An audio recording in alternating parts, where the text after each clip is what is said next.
Hi guys! Today, magluluto naman tayo ng tortang giniling na manok.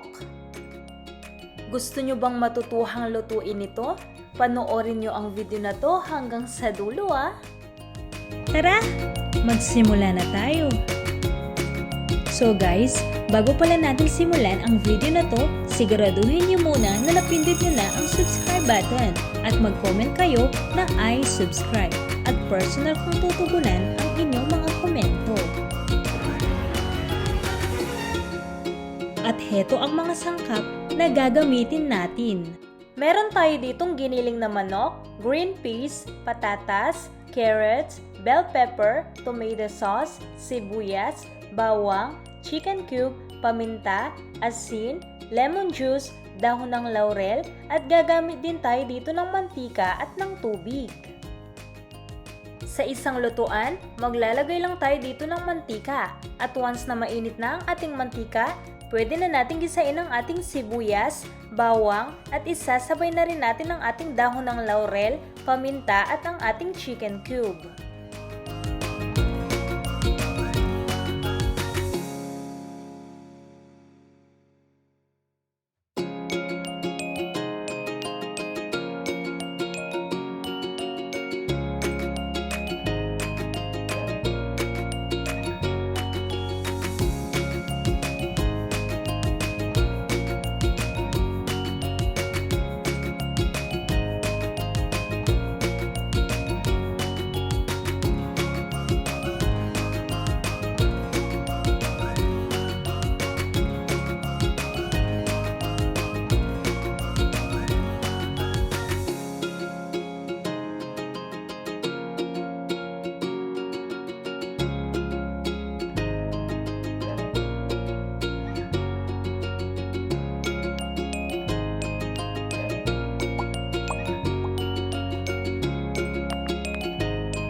Then, sunod naman natin ilagay ang ating giniling na manok.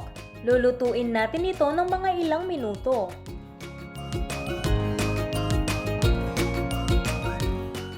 At once ganito na ang itsura, ilalagay na natin dito ang ating tomato sauce, lemon juice, patatas, carrots, at maglalagay na rin tayo dito ng tubig.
Tatakpan at lulutuin natin ito ng mga ilang minuto.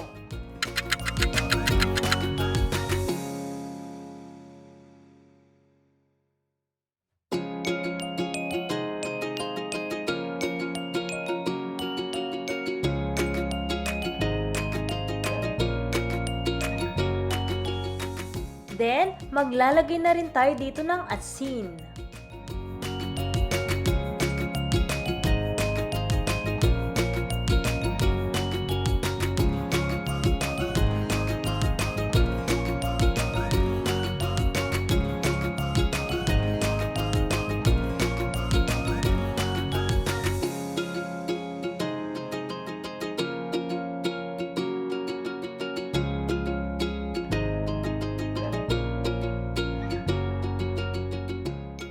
Ilalagay na rin natin ang ating bell pepper at lulutuin lang natin ito ng mga ilang minuto lamang.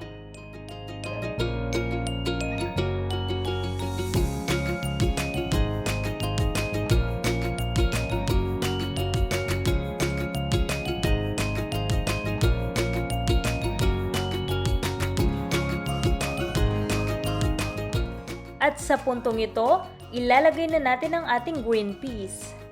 At tatakpan lang natin ito at lulutuin ng mga ilang minuto lamang.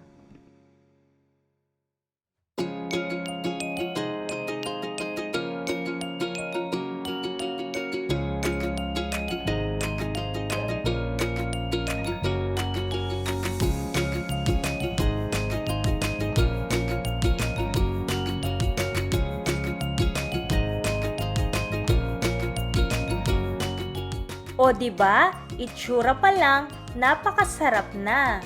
Oh my God! Wow!